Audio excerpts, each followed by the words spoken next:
There's a property at the end of Ramirez Canyon that Barbara Streisand donated back in '93, and she donated it for the purposes of having environmental retreats. Well, the Conservancy took it over, and before they took it over, they assured everybody that there wouldn't be any parties, no weddings, no big events. They wouldn't use the private road here to access it. They would use an alternate access that went up to Cane and Doom Road. And they would honor the donors' intentions. Well, that changed. They have their offices there, and they need to maintain it. And the way they need to maintain it is they want to have all these big events. Now, the other thing that they want to do is they want to have camping in the hills, in these dangerous canyons in Malibu. And I thought, my God, what happens if all of these people get back there and there's a fire? What happens? People get panicky when fire hits. And this canyon is it's like a one-way street almost. It's a very narrow little road. And you get a fire truck in here and you can't get anything else. If a fire broke out at the back of the canyon, first of all, it would spread incredibly fast, incredibly fast. I don't know that a lot of us would have time to get out. The road in Ramirez Canyon, it has two entrances, but it's to a single road. One of them is through a single lane tunnel that comes out by Paradise Cove. If you have a big van, it's probably not even going to make it through there. The other access is off of Winding Way and down Delaplane. And then it comes into a small country road that is privately maintained, and it goes through a series of what they call Arizona crossings. In other words, the road actually dips down, and when it's the rainy season, the water can flow down in substantial amounts, and those Arizona crossings then become rivers. As you go further down, there's a little bridge that I think is only like 11 feet across. And then it goes back to the former Streisand estate is with a little small turnaround on it. If something goes wrong and people need to be evacuated, having one single way of getting out and it being so small, it's dangerous. Adding more traffic to this street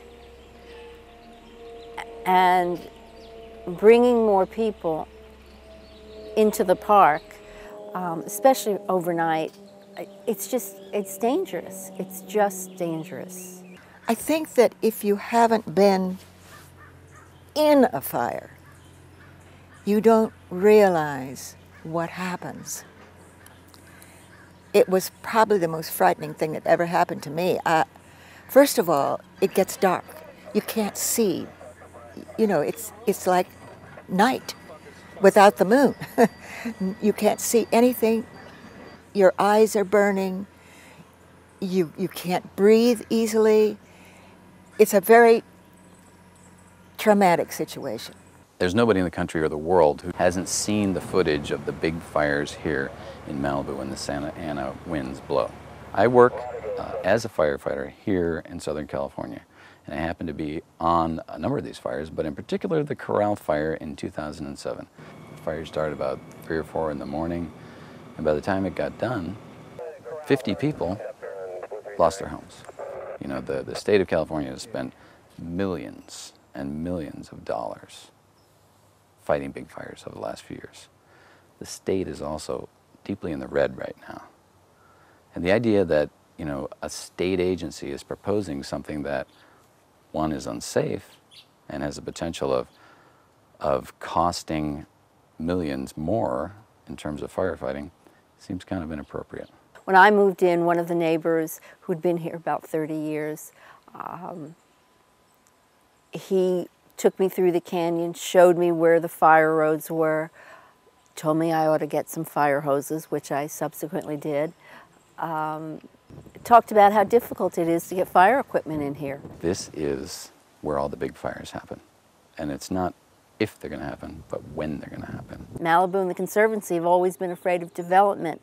The interesting thing is now we have to protect ourselves from the Conservancy and its development. There's some kind of a terrible power trip or something, because this makes no sense at all.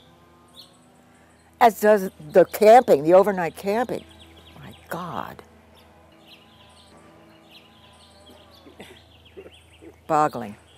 There's 13,000 people who live in the city of Malibu. The city of Malibu has 11 million visitors every year. That's more visitors than any other town in the state of California. So to say that we don't welcome visitors here is just plain false. It's a lie. Every time they say the prestigious Ramirez Canyon, I want to say, we're not. We're very real, ordinary people. The central issue of this plan is the inappropriate use of a former private residence in a small box canyon for commercial and office use by state employees. And it's the inappropriate consideration and unsafe consideration of camping in some of the most dangerous areas in the state of California. And I'm not just talking as a resident here. I'm talking about somebody who actually works as a firefighter and has a real up-close and personal view of what it's like to be peering into the gates of Hades. We're going to need additional assistance up here. We're going to lose about 40 homes.